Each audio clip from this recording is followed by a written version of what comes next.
할렐루야. 네, 이 새벽에 나오신 여러분 위해 우리 주님의 축복과 은혜가 넘치기를 간절히 바랍니다. 자, 우리 이제 역대하 10장에서 남북이 갈라지는 장면을 마지막으로 목도했습니다. 여로보암과 르호보암이라는 두 인물이 등장하는데, 결국 여로보암은 북이스라엘의 초대 왕이 되고, 르호보암은 통일 이스라엘을 결국 분열시켜서 그의 당대에 남한국 유다가 갈라져 나오는, 그래서 유다 지파와 베냐민 지파가 남한국 유다에 속하게 되고 나머지 10지파가 북이스라엘에 속하게 되었습니다. 자, 이제 이런 일을 당했을 때 르호보암의 마음에는 자기의 책임을 느꼈겠죠. 젊은 신하들의 말을 들어서 결국은 원로들의 말에 귀를 기울이지 않고 이렇게 포악적인 방법을 씀으로써 결국 10지파가 남한국 유다를 떠나가게 되었습니다. 책임감도 있었을 거예요. 그러니까 르호보암이 어떻게든 나뉘어진 나라를 다시 합치려고, 그래서 그가 분노해서 유다와 베냐민의 군사를 일으켰는데 그 숫자가 18만을 세워서 이제 북이스라엘 쪽에 10지파를 공격하려고 이렇게 계획을 세우고 일어나게 됩니다. 근데 하나님은 그것을 원하지 않으셨다는 겁니다. 하나님은 그것을 막으셨어요. 자, 우리 11장 1절과 2절 말씀, 11장 1절과 2절을 한번 읽어보죠. 시작. 르호보암이 예루살렘에 이르러 유다와 베냐민 족속을 모으니 택한 용사가 18만 명이라. 이스라엘과 싸워 나라를 회복하여 르호보암에게 돌리려 하더니 여호와의 말씀이 하나님의 사람 스마야에게 임하여 이르시되. 이제 르호보암이 깨달은 거예요. 사실 진짜 깨달았어야 돼. 이런 요구가 왔을 때 이들을 잘 설득하고 이들을 섬기겠다고 약속해서 이 포용 정책을 통해서 남북이 계속 하나가 유지돼야 되는구나, 이걸 깨달아야 되는데 르호보암은 매우 교만했어요. 우리 아버지 솔로몬이 이렇게 일어나는 나라를 왕성하게 만들어놨는데 어디 건방진 놈들이 와서 무리한 요구를 해. 세금을 줄여달라고, 뭐 멍해를 없애달라고, 말도 안 돼. 이런 놈들은 더 본때를 보여줘야 돼. 그러니까 르호보암이 교만한 거예요. 이 교만하면 안 되는 거예요. 교만한 게 잘 되는 길 같지만 망할 수 있다는 거예요. 그러니까 이게 힘이 세고 권력이 강하면 이게 놀라운 복을 받은 것 같은데 그게 자기 무덤을 팔 때가 많아요. 그러니까 너무 이렇게 거대 여당이 되는 것도 늘 좋은 건 아니에요. 지금 이게 여당이 야당보다 조금 더 우세하면은 이렇게 협상을 해서 야당의 의견도 듣고 이렇게 하면 이게 모든 게 합리적이야. 근데 너무 강하니까 뭐 야당 100석 받고 우리 180석이야. 우리 합치면 186석도 돼. 열린민주당까지 합치면.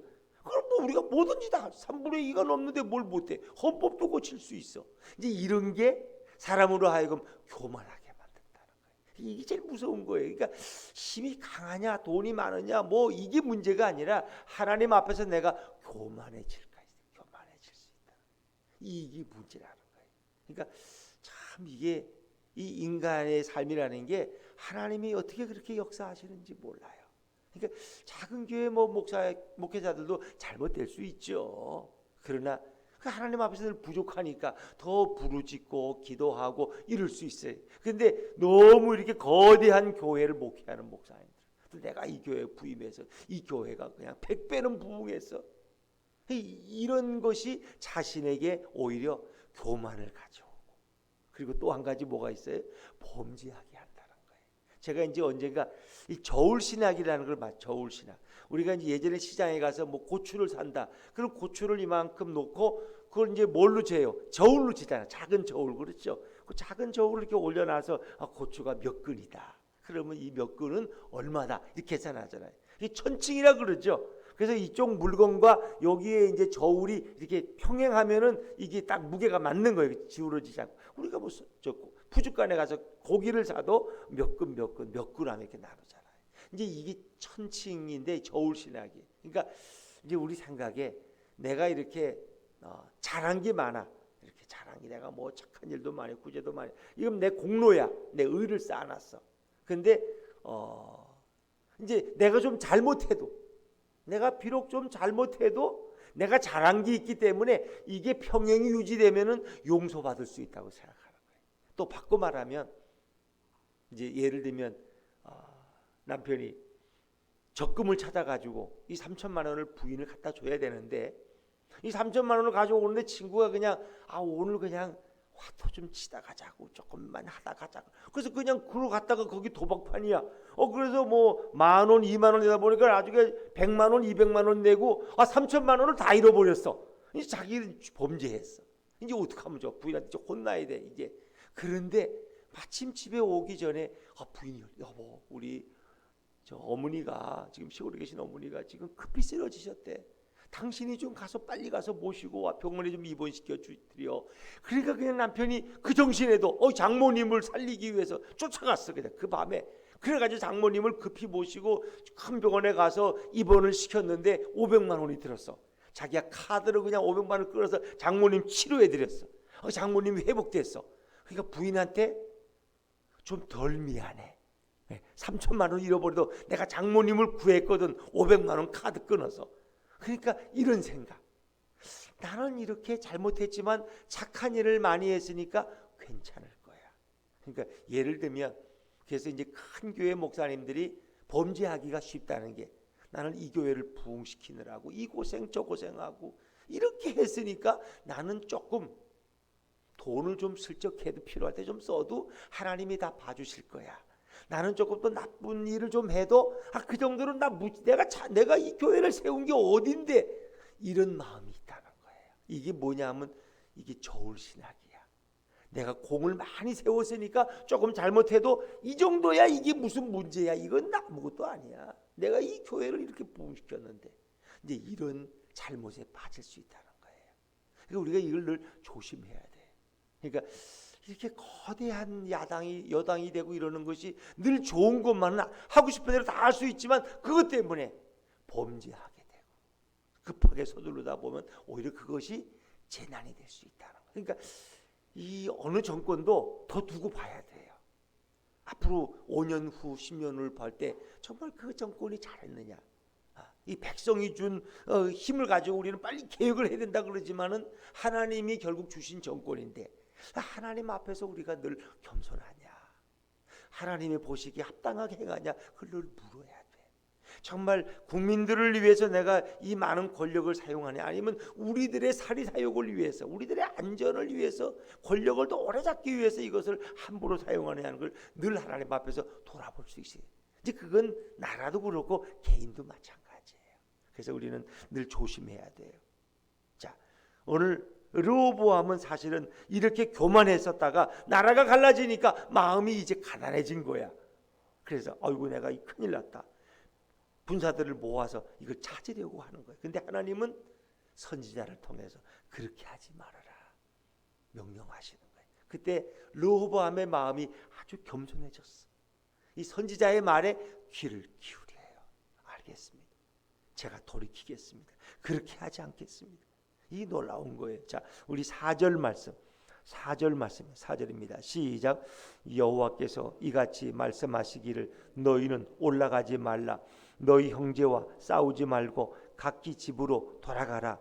이 일이 내게로 말미암아 난 것이라 하셨다 하라 하신지라. 그들이 여호와의 말씀을 듣고 돌아가고 되돌아왔더라. 아멘. 이거예요. 하나님 말씀했어요. 이 일이 내게로 말미암아 난 것이라. 내가 남북을 갈랐다. 내가. 그러니까 다시 합치러 가지 말라는 거예요. 너희 형제와 싸우지 말고 형제를 치기 위해서 올라가지 마. 형제라는 건 북이스라엘 10지파를 얘기하는 거예요. 그들이 결국은 어떻게 했어요? 여호와의 말씀을 듣고 돌아가고 여로보암을 치러 가던 길에서 되돌아왔더라. 이게 바로 회개. 방향을 바꿔서 마음을 바꾼 거예요. 그러니까 우리가 마음이 겸손하고 가난하면 주님이 무슨 말씀을 해도 들어요. 그런데 마음이 교만하면 하나님 말씀도 안 들어. 예수님 말씀도 무시해버려. 이게 문제예요. 그러니까 르호보암이 오히려 나라가 이렇게 분열되고 나니까 더 겸손해져서 하나님의 음성을 듣게 됐다는 거예요. 그리고 비록 두 지파 유다 지파와 베냐민 지파를 중심으로 남한국 유다가 형성되었지만 거기서 최선을 다합니다. 최선을 다해요. 그래서 북이스라엘보다 남한국 유다가 숫자는 적지만 그래도 강성한 나라고 인구는 북이스라엘이 더 많고 군사력도 사실은 나중에 보면 북이스라엘이 더 강해요. 그럼에도 불구하고 남한국 유다는 하나님을 잘 섬기려고 노력했어요. 그래서 우상 숭배는 북이스라엘 쪽에 많았고 그래도 여호와의 성전이 있는 남한국 유다는 하나님의 뜻대로 살려고 노력했던 훌륭한 왕들이 많았다는 거예요. 아사 왕이라든가 히스기야라든가 요시야라든가 요아스라든가 이런 왕들은 다 남한국 유다 쪽의 왕이에요. 그러나 이제 아합이라든가 이 못된 왕들은 다 우상 숭배의 선수들은 다 북이스라엘 쪽이야. 그러니까 어찌 보면 이거를 가만히 보면 솔로몬 왕이 범죄하고 잘못해서 하나님이 남북을 갈라졌지만 결국은 어찌 보면은 남한국 유다가 더 오랫동안 나라가 유지되고 하나님을 더 잘 섬기도록 하나님은 남한국 유다를 우상 숭배의 북이스라엘에서 떼어놨다는 겁니다. 떼어놨어. 그래서 그들이 합하면 더 빨리 우상 숭배할 수 있는데 그걸 나눠놨기 때문에 남한국 유다의 순수한 신앙이 더 오래 보존될 수 있었다는 거예요. 여러분은 남북 통일을 원하죠. 우리의 소원은 통일이라고 어릴 때부터 배웠잖아요. 노래 부르고. 근데 사실은 이거 우리가 좀 이게 아주 복잡한 문제예요. 통일이 과연 지금 되는 게 굉장히 좋은 것 같지만 또 어찌 보면 좀 더 기다려야 될 필요도 있어요. 왜? 여러 가지 이유가 있지만 경제적인 문제, 뭐 사상의 문제, 너무 언어의 차이 많은 게 있지만 또 한 가지를 본다면 영적인 이유도 있어요. 영적인 이유도. 지금 북한에 있는 그리스도인의 신앙은 굉장히 순수해요. 뭐 평양 봉수교회 그건 다 거짓말이고 그건 손님 오면 한번 모이는 거야. 호출해가지고 손님 안 오면 안 모여. 그 교회는. 그런 걸로 아세요. 북한에 무슨 교회가 있어요. 그런데 지하교회가 있다는 거예요. 그러니까 밤새 지하에 땅굴을 팔고 저 산속에서 자기들끼리 모여서 이렇게 창문을 막고 예배드리는 분들이 곳곳에 있다는 거예요. 이분들의 신앙은 매우 깨끗하고 성결합니다. 때묻지 않은 신앙이에요. 그분들은 좀 미안한 얘기지만 벤츠 달라고 기도하지 않아요. 아파트 두 채 달라고 기도하지 않아요. 땅값 오르게 해달라고 기도하지 않아요. 그분들은 오직 주님의 뜻대로 살게 해달라고. 그리고 저 남녘에 진정한 하나님을 아는 지식이 있게 해달라고. 저 남한 우리 그리스도인 형제들이 너무 이렇게 참 신앙이 주님을 떠나서 그들이 물질주의가 되고 기복주의가 되고 복받을 생각만 하고 예수 믿고 성공만 하려고 그러고 말이에요. 이런 신앙에 빠져 있는데 저들을 구원해달라. 그러니까 참 북한에 있는 그리스도인의 신앙은 너무 깨끗하고 정결한 때묻지 않은 신앙, 때묻지 않은. 마치 시골에서 전화가 오면은 그 아이는 순박해. 왜? 거기는 게임장도 없고 뭐 텔레비도 없고 그냥 순진해. 서울에 있는 애들은 벌써 이게 야갔어. 거짓말도 하고 막 이렇게 친구를 놀리기도 하고 이런 거예요. 그러니까 진짜 하나님 보시기에는 어디가 걱정이냐? 남한 그리스도인들이 걱정이라는 거예요. 남한 교회들이 너무 갑자기 부흥하다 보니까 하나님을 떠났어. 예수보다는 교회를 더 자랑하고 그 교회 목사님을 더 추앙하고 이게 문제가 되는 거예요. 영광을 주님께 돌리지 않고. 그러니까 하나님이 보실 때는 남한 교회가 더 근심스러워. 북한의 성도들은 핍박도 받고 고난도 받고 잡혀가기도 하지만 그들은 그 깨끗한 신앙으로 살다가 순교를 당해도 천국에 가는데 남한 교회들이 더 문제. 그래서 어찌 보면 통일이 미루어질 수도 있다. 그래서 이런 코로나라든가 이런 걸 통해서 우리 남한의 그리스도인들이 새로워지길 원하는 정결한 신앙을 갖고 결국은 쭉종이 이런 신앙들은 다 걷어내고 알곡만 챙겨서 정말 새로운 부흥의 시대를 일으키려고 하는 것이 주님의 뜻이 아닌가. 많은 목회자들이 이렇게 생각하고 또 그것을 위해서 기도하고 있습니다. 자, 하여튼 르호보암은 이렇게 순종했어요. 다시 돌아왔어요. 여호와의 말씀에 귀를 기울였어요. 그랬더니 하나님이 복을 주시는데 그로 하여금 나라를 부강하게 세워가도록 하셨어요. 자, 우리 5절 말씀 5절 한번 읽어볼게요. 5절입니다. 시작. 르호보암이 예루살렘에 살면서 유다 땅에 방비하는 성읍들을 건축하였으니. 자, 북이스라엘과는 나눠졌지만 이제 주위에 애굽이라든가 여러 강대한 나라들이 늘 공격을 하려고 그러기 때문에 그것을 방비하기 위해서 많은 15개의 견고한 성읍들을 쌓기 시작했어요. 그래서 10절에도 보니까 소라와 아얄론과 헤브론이니 다 유다와 베냐민 땅에 있어 견고한 성읍들이라 성을 쌓기 시작했어요. 또 8절에 보니까 가드는 블레셋의 수도 5개 수도 중에 하나예요. 그러니까 어찌 보면 그때 영토가 블레셋 땅까지도 차지하고 있었다는 거예요. 또 10절에 보니까 소라, 이 단지파의 소라라는 도시고, 아얄론은 여호수아가 전쟁할 때 승리하고 그 햇빛이 비쳤던 그것이 아얄론이라는 도시예요. 헤브론, 처음에 유다를 처음 세울 때 다윗이 헤브론에서 7년 6개월 동안 다스렸던 것. 하여튼 이런 중요한 도시들에게 성읍을 다시 쌓고 견고한 성읍으로 무장시켜 놨어요. 자, 우리가 이제 한번 읽어볼게요. 11절 12절입니다. 시작. 르호보암이 그 방비하는 성읍들을 더욱 견고하게 하고 지휘관들을 그 가운데 두고 양식과 기름과 포도주를 저축하고 모든 성읍에 방패와 창을 두어 유다와 베냐민이 르호보암에게 속하였더라. 그러니까 성마다 전쟁을 대비해서 양식들을 쌓아놓고 포도주와 양식과 기름 그리고 방패와 창을 두어서 매우 견고하고 강한 성읍들로 다 바꿔놨어요. 그래서 애굽 왕 시삭이 이제 공격을 해도 대항할 수 있을 정도로 이렇게. 그러니까 우리가 이렇게 임진왜란을 당한 것을 가만히 보면은 우리가 그 일본에 사신단을 보내요. 일본이 우리를 공격하려고 준비하고 있다는 거예요. 근데 사신단이 갔다 와가지고 서로 말이 달라. 똑같이 갔다 왔는데 한쪽 사신단은 그 사람들이 평화롭게 살고 우리를 공격할 생각이 전혀 없더라고. 근데 또 한쪽 사신단은 아닙니다. 그들이 지금 배를 만들고 무기를 만들고 군사훈련 시키는데 그들의 목적이 우리 조선을 치려고 하고 있습니다. 어떻게 그럴 수 있어? 어떻게 10명이 갔다 왔는데 5명은 평화롭다 그러고 5명은 공격을 준비한다 그러고 이게 어려운 거예요. 그래서 선조가 임진왜란을 방비하지 못한 거예요. 그걸 그 당시에 이율곡이라든가 이런 훌륭한 신하들이 일본의 침입을 방비해야 됩니다. 반드시 그들은 침략합니다. 그랬는데도 선조가 그 일을 못했어. 그리고 제일 전쟁 나니까 제일 먼저 도망간 사람이 선조야. 저 중국 쪽으로 평양 쪽으로 도망가 버렸어. 백성들은 버려두고. 왜? 방비하지 못했으니까. 그래서 선조의 이유가 뭔지 아세요? 이렇게 이거 방비하고 성 쌓고 이러다가는 백성들이 세금을 더 많이 내고 이 가난한 백성들이 어떻게 감당하느냐. 그 가난한 백성이 돈 내지 말고 돈 많은 신하들이 내면 되지. 그 지방마다 부유한 사람들, 그 부유한 그런 사람들이 내면 되는데 이게 선조는 그런 정책을 못 폈어. 그 당시도 돈 있는 지주들이 얼마나 많았겠어요. 신하들, 영의정, 자의정들은 얼마나 돈이 많았을게. 그들의 돈을 걷어서 전쟁을 준비해야 되는데 가난한 백성들이 무슨 세금 낼 돈이 있어요. 그러니까 지혜롭지 못한 거예요. 그래서 결국 나라가 일본의 말발국에 완전히 휩쓸려 나가고 이 고난을 당한 거예요.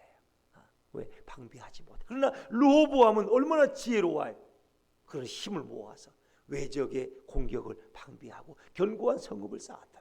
이게 르호보암이 남북이 분열된 다음에 정신을 차리고 정말 하나님을 잘 섬기려고 노력을 한 거예요. 그러다 보니까 이제 하나님이 백성들을 북이스라엘 쪽에서 보내주셨어. 그래서 유다와 베냐민이 남은 유다가 더 강건한 나라가 됐죠. 자, 우리 한번 읽어볼게요. 13절 말씀, 13절 같이 읽죠. 시작. 온 이스라엘의 제사장들과 레위 사람들이 그들의 모든 지방에서부터 르호보암에게로 돌아오되 여호와의 성전이 있는 곳으로 다시 돌아오기 시작했어요. 제사장들 레위인들은 이 북이스라엘 쪽에 있어봤자 그 예배도 안 드리고 말이에요. 그걸 우상만 숭배하는데 거기서 있을 수가 없어요. 또 14절 말씀, 14절 시작. 레위 사람들이 자기들의 마을들과 산업을 떠나 유다와 예루살렘에 이르렀으니 이는 여로보암과 그의 아들들이 그들을 해임하여 여호와께 제사장의 직분을 행하지 못하게 하고. 여로보암은 우상 숭배하는 왕이에요. 그러니까 하나님 앞에 예배하지 못하도록 그들을 다 해임을 시켰어. 사직서를 받았어. 너희를 제사장 일 하지 말아라. 그리고는 우상 숭배하는 제사장들을 세워놨어요. 15절 말씀 제가 읽을게요. 15절. 여로보암이 여러 산당과 순념수 우상과 자기가 만든 송아지 우상을 위하여 친히 제사장들을 세웁니다. 엉터리 거짓 제사장들을 많이 세워놨어. 어찌 보면 이 잘못된 거죠. 자격 있는 사람들을 쫓아내버리고 다 자기 말 잘 듣는 우상 숭배하는 제사장들을 세워서 우상 숭배에 온 백성이 다 빠지도록 만든 게 누구냐? 여로보암이야. 여로보암. 그래서 그 후로 북이스라엘의 왕들은 다 한결같이 여로보암의 길로 따라갔더라. 여로보암의 길로. 그 남한국 유다의 왕들은 많은 사람들이 다윗의 길로 갔더라. 다윗의 길로. 하나님을 섬기는 다윗의 길로 가야지 우상 숭배 여로보암의 길로 가면 안 된다는 거예요. 그 여로보암이 통치하는 북이스라엘은 결국은 빨리 망하고 빨리 아수르에게 포로가 되는 거예요. 그러니까 북이스라엘 쪽에 부득이 거기에 남았지만은 나는 하나님을 사랑하고 나는 하나님의 제단에 가서 예배해야 돼, 이런 정신을 차린 사람들은 다시 예루살렘으로 돌아오기 시작해서 남한국 유다가 강성해졌다는 거예요. 자, 16절 말씀, 16절 시작. 이스라엘 모든 지파 중에 마음을 굳게 하여 이스라엘의 하나님 여호와를 찾는 자들이 레위 사람들을 따라 예루살렘에 이르러 그들의 조상들의 하나님 여호와께 제사하고자 한지라. 할렐루야. 그렇습니다. 이 정말 마음이 갈급한 사람들. 난 하나님 앞에 예배, 우상 숭배할 수 없어. 어떻게 순념소에게 예배할 수 있어? 말도 안 되잖아. 그런 사람들은 도망쳐오는 레위인과 제사장들을 따라서 다 예루살렘으로 돌아와서 결국은 르호보암의 나라가 더 부강하게 됐어요. 17절 말씀, 17절 같이 읽습니다. 시작. 그러므로 3년 동안 유다 나라를 도와 솔로몬의 아들 르호보암을 강성하게 하였으니 이는 무리가 3년 동안을 다윗과 솔로몬의 길로 행하였음이더라. 아멘. 누가 유다 나라를 도와주셨어요? 하나님이. 누가 르호보암을 강성하게 하셨어요? 여호와 하나님이. 우리 예수님이 강하게 하셨어요. 왜? 그가 순종했기 때문에. 형제와의 싸움을 피했기 때문에. 전쟁을 일으키려다가 돌아갔기 때문에. 그리고 나라를 부강하게 하고 성읍을 쌓고 이것을 하나님이 기쁘게 여기셨어요. 그래서 르호보암의 이 가문을 축복해 주셨는데 르호보암이 정말 지혜로운 왕이 되어서 그 자녀들을 잘 돌보았다는 거예요. 자, 23절 말씀 읽고 23절입니다. 23절 시작. 르호보암이 지혜롭게 행하여 그의 모든 아들을 유다와 베냐민의 온 땅 모든 견고한 성읍에 흩어 살게 하고 양식을 후히 주고 아내를 많이 구하여 주었더라. 아멘. 나 마지막은 동의를 못하겠어. 근데 아내를 많이 구해 주었대. 이거는 이제 여러분이 이해하고, 그 당시에는 아내가 많아 자식을 많이 낳는 것이 번성이야, 번성.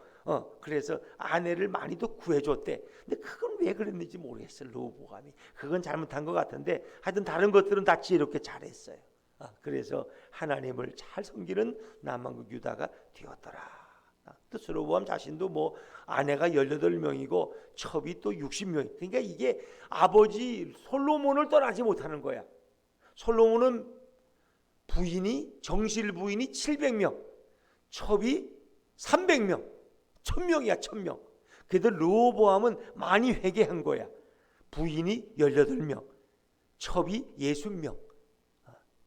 그래도 많이 회개하고 나아진 게 이 정도야, 여러분. 그러니까 왕이라는 위치는 그렇다는 걸 여러분이 그 당시의 풍습을 이해해. 그렇죠? 그렇습니다. 저는 부인이 1명입니다. 그 당시에 왕들은 그렇게 부인들을 많이 뒀어요. 그래야지 나라가 부강해진다고 믿었기 때문에. 그러나 하여튼 그럼에도 불구하고 르호보암이 겸손해지고 하나님 말씀에 순종해서 이렇게 나라의 정치를 잘하려고 정신을 차렸다라는 겁니다. 그럴 때 예수님이 그들을 축복해 주셨다. 우리도 그렇습니다. 이 주님의 음성에 듣는 겸손함, 이 가난한 마음이 있어야 돼. 그래서 마음이 가난한 자가 복이 있는 거예요. 마음이 가난하다는 것은 하나님의 음성에 귀를 기울일 줄 아는 겸손함이 있다는 거예요. 내 마음이 부요해지면, 돈이 많으면 내 마음이 부요해져. 그러면 하나님의 음성을 못 들어요. 들어도 무시해버려. 그러나 내 마음이 가난해지고 겸손해지면 예수님이 무슨 말씀을 하셔도 우리는 겸손하게 듣고 순종하려고 하는 거예요.